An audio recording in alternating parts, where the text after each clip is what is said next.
In the late 8th century, Europe believed it understood war. Kingdoms fought each other with armies of knights and soldiers. Battles were fought over land, castles, and crowns. Conflicts between rulers were brutal, but they followed familiar patterns. Armies marched across fields, kings negotiated alliances, and fortresses defended the borders of powerful kingdoms. For centuries, this was how power changed hands in Europe.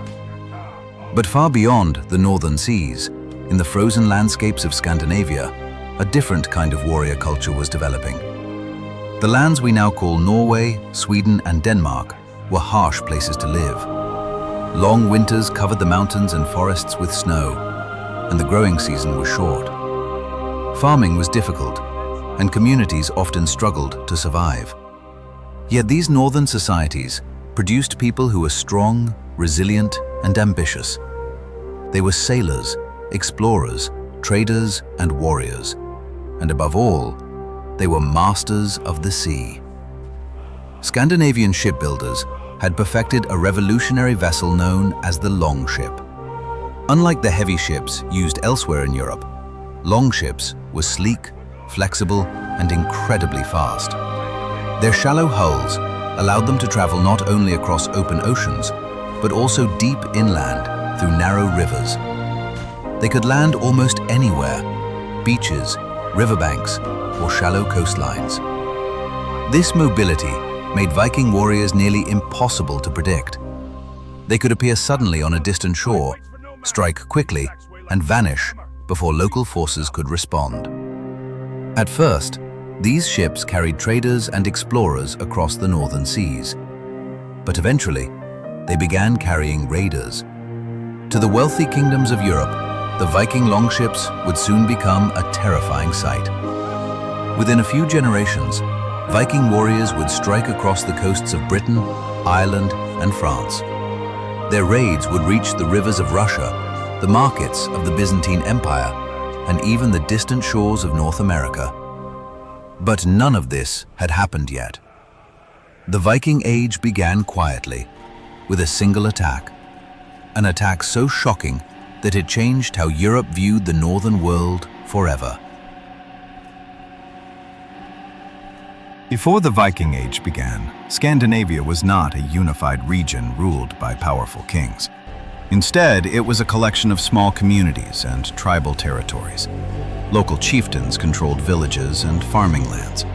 These leaders gained power through strength, reputation, and the loyalty of their warriors. Society was deeply tied to honor, family alliances, and personal reputation. A successful leader needed to be both a capable warrior and a generous host. Feasts and gift-giving were essential for maintaining loyalty among followers. At the center of Viking society stood the Longhouse, a massive wooden building where extended families lived together. These structures were both homes and political centers where decisions were made and alliances were formed. Despite their warrior reputation, most Scandinavians were farmers, craftsmen, and traders. They raised livestock, grew barley and wheat, and produced tools, weapons, and jewelry. Trade routes connected Scandinavia with distant markets across Europe and Asia. Furs, amber, iron, and slaves were valuable goods exchanged between cultures. But the geography of Scandinavia created constant pressure for expansion. Good farmland was limited. Population growth placed strain on local resources. Ambitious young warriors often had few opportunities to gain wealth or power at home. Raiding offered a solution. A successful raid could bring silver, gold, and valuable goods back to the community. It also brought prestige to the warriors who participated. At first, these expeditions were small. A handful of ships would cross the sea, attack a vulnerable target, and return quickly with whatever they could carry. But once the Vikings realized how poorly defended many European settlements were, the scale of these expeditions began to grow. And in the year 793, the Viking Age truly began. On the northeastern coast of England stood the island monastery of Lindisfarne. For generations, Lindisfarne had been one of the most important religious centers in the Christian world. Monks there produced manuscripts, studied scripture, and lived quiet lives devoted to prayer. The island itself seemed peaceful and isolated from the troubles of the outside world. But in the summer of 793, that peace was shattered. According to historical chronicles, terrifying signs had appeared in the sky before the attack. Storms, lightning, and strange visions. Many believed these were warnings of disaster. Then the ships arrived. Long, narrow vessels with carved dragon heads approached the shore. Warriors jumped from the ships carrying axes, swords, and shields. The monks had no defenses. The attackers stormed the monastery, killing many of its inhabitants and seizing its treasures. Sacred objects made of gold and silver were taken. Buildings were destroyed, and survivors were dragged away as captives. For the people of England, the attack was horrifying. A holy place had been violated by foreign warriors who seemed to appear from nowhere. News of the raid spread rapidly across Europe. Christian scholars described the attackers as pagans sent to punish the faithful. Monasteries along the coast began fearing similar attacks. But the Vikings were not finished. Lindisfarne was only the beginning. Over the following decades, Viking fleets struck monasteries and towns across the coasts of Britain and Ireland. They attacked Scotland, the northern shores of France, and the rich river valleys of Europe. Their raids were swift and devastating, and Europe had no answer for them. After the raid on Lindisfarne, Viking attacks became more frequent and more organized. What had once been small bands of raiders slowly evolved into coordinated fleets of longships traveling together across the sea. These expeditions no longer targeted only isolated monasteries. Vikings began striking towns, ports, and trading centers across Europe. Ireland was among the first regions to feel the full force of this expansion. Viking raiders attacked monasteries along the Irish coast, but they soon realized that the island's rivers provided a perfect route for deeper exploration. Longships sailed up the River Liffey and other waterways, allowing the Vikings to establish temporary camps that eventually grew into permanent settlements. One of these settlements would later become the city of Dublin. Similar developments occurred elsewhere. Viking fleets appeared along the coasts of Scotland, England, and Francia. Sometimes they raided and left quickly. Other times they remained for months, building fortified camps where they could gather supplies and plan further expeditions. The Vikings were not only warriors, they were also traders and settlers. In Eastern Europe, Swedish Vikings known as the Varangians traveled along vast river systems connecting the Baltic Sea to the Black Sea. These routes allowed them to trade with the Byzantine Empire and the Islamic world. They carried furs, slaves, amber, and silver across enormous distances, creating trade networks that connected Scandinavia with some of the richest cities of the medieval world. Meanwhile, Norwegian Vikings sailed westward across the North Atlantic. They discovered and settled Iceland in the late 9th century. Later expeditions reached Greenland, where communities of Norse settlers survived for centuries despite the harsh climate. According to Viking sagas, explorers, led by Leif Erikson, even reached a distant land they called Vinland, believed to be located somewhere along the coast of North America. But while Vikings explored the world, their most dramatic conflicts continued to take place in Britain. England remained divided into several rival kingdoms, each struggling for power. To the Vikings, this political division made the island an ideal target. And soon, the raids would evolve into something far more dangerous: an invasion. In the year 865, England faced a threat unlike anything it had seen before. A massive Viking force landed on the eastern coast of the island. This was not a small raiding party seeking quick plunder. It was a full-scale invasion. This force became known as the Great Heathen Army. Unlike earlier raiders, the warriors of this army intended to conquer land and rule it permanently. Historical records suggest the army was led by several powerful Viking commanders, including the legendary sons of Ragnar Lothbrok, a famous Viking warrior whose exploits had become the subject of stories and legends across Scandinavia. Among these leaders were Ivar the Boneless, Halfdan Ragnarsson, and Ubba. Their campaign began with the capture of East Anglia, where local rulers were forced to provide horses and supplies to the invading army. From there, the Vikings marched north toward the powerful kingdom of Northumbria.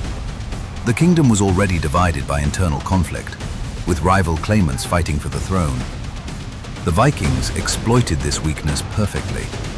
In 866, the Great Heathen Army captured the city of York, one of the most important urban centers in northern England. When Northumbrian forces attempted to retake the city, the battle ended in disaster for the defenders. Both rival kings of Northumbria were killed during the fighting. The kingdom effectively collapsed. With Northumbria under their control, the Vikings turned south. Next fell Mercia, one of the largest Anglo-Saxon kingdoms. Viking forces installed puppet rulers while they expanded their control across the region. Then came East Anglia. The king of East Anglia, Edmund, attempted to resist the invaders. According to historical accounts, he refused to abandon his Christian faith or submit to Viking rule. He was captured and executed by the Vikings. In later centuries, Edmund would be remembered as a martyr and eventually canonized as a saint. By the early 870s, Viking armies controlled enormous portions of England. Only one major Anglo-Saxon kingdom remained unconquered, the Kingdom of Wessex. And its young king was about to become the greatest enemy the Vikings had ever faced. King Alfred of Wessex came to the throne in 871, during one of the most dangerous moments in English history. The Viking armies had already conquered most of the Anglo-Saxon kingdoms. Their forces seemed unstoppable, and many believed it was only a matter of time before Wessex would fall as well. During the early years of Alfred's reign, Viking armies repeatedly attacked his kingdom. Several battles were fought across southern England. Sometimes Alfred's forces won, other times they were forced to retreat. At one point, Viking attacks became so overwhelming that Alfred was forced into hiding. He retreated into the marshlands of Somerset, where he and a small group of loyal followers survived in secrecy while planning their next move. Many rulers would have surrendered in such circumstances. Alfred did not. Instead, he began rebuilding his kingdom's defenses. Alfred reorganized the military system of Wessex so that soldiers could be mobilized quickly when Viking forces appeared. He also constructed a network of fortified towns known as burhs. These strongholds were strategically placed across the kingdom and connected by roads, allowing defenders to respond rapidly to attacks.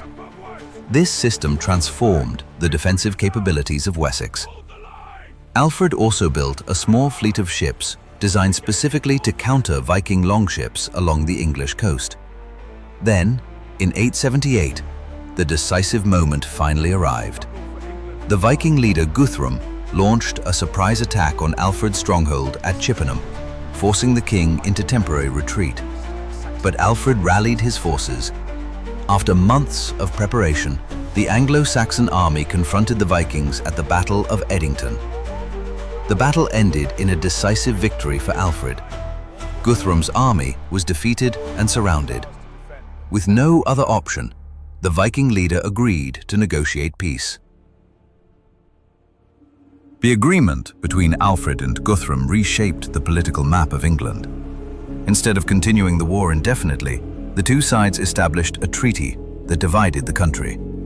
The northern and eastern regions of England would become known as the Danelaw, territories governed by Viking law and Scandinavian customs. The southern regions would remain under Anglo-Saxon control. Although the treaty created a fragile peace, it also marked the moment when Viking settlers became permanent inhabitants of England, rather than temporary invaders. Towns grew under Viking rule, trade expanded, and cultural exchanges between Norse and Anglo-Saxon societies began to reshape everyday life. Many English place names in northern England still reflect this Viking influence today. Words such as Derby, Grimsby, and Whitby come directly from Old Norse language traditions. Even the English language itself absorbed Viking vocabulary. Common words like sky, window, knife, and husband have roots in Old Norse. Over time, Viking settlers intermarried with the local population and became integrated into English society. But Viking influence did not end with the Danelaw. For decades afterward, new Viking leaders continued attempting to conquer England, and one of them would come closer than anyone before him. By the late 10th and early 11th centuries, Viking power across Europe began to shift. Raiding expeditions became less frequent as Scandinavian societies themselves evolved into more organized kingdoms. Meanwhile, England grew stronger under a series of capable rulers. However, the Viking threat had not disappeared entirely. In the early 11th century, a powerful Danish king named Canute the Great launched a new invasion of England. His campaign succeeded where others had failed. By 1016, Canute became King of England, creating a powerful North Sea empire that united Denmark, Norway, and England under one ruler. For a brief time, Viking power reached its greatest height, but this empire did not last long. After Canute's death, political struggles weakened the Scandinavian kingdoms. England eventually returned to native rule. By the mid-11th century, the Viking Age was coming to an end. The warriors, who had once terrified Europe, had gradually transformed into rulers, traders, and settlers within the societies they had once attacked. Yet, their impact on history remained enormous. They reshaped trade routes, influenced languages and cultures, and forced European kingdoms to strengthen their defenses and governments. Perhaps most importantly, they left behind stories that still capture the imagination centuries later. Stories of longships crossing dark seas, of warriors seeking glory in distant lands, and of a time when the people of the North sailed beyond the horizon and changed the course of history forever.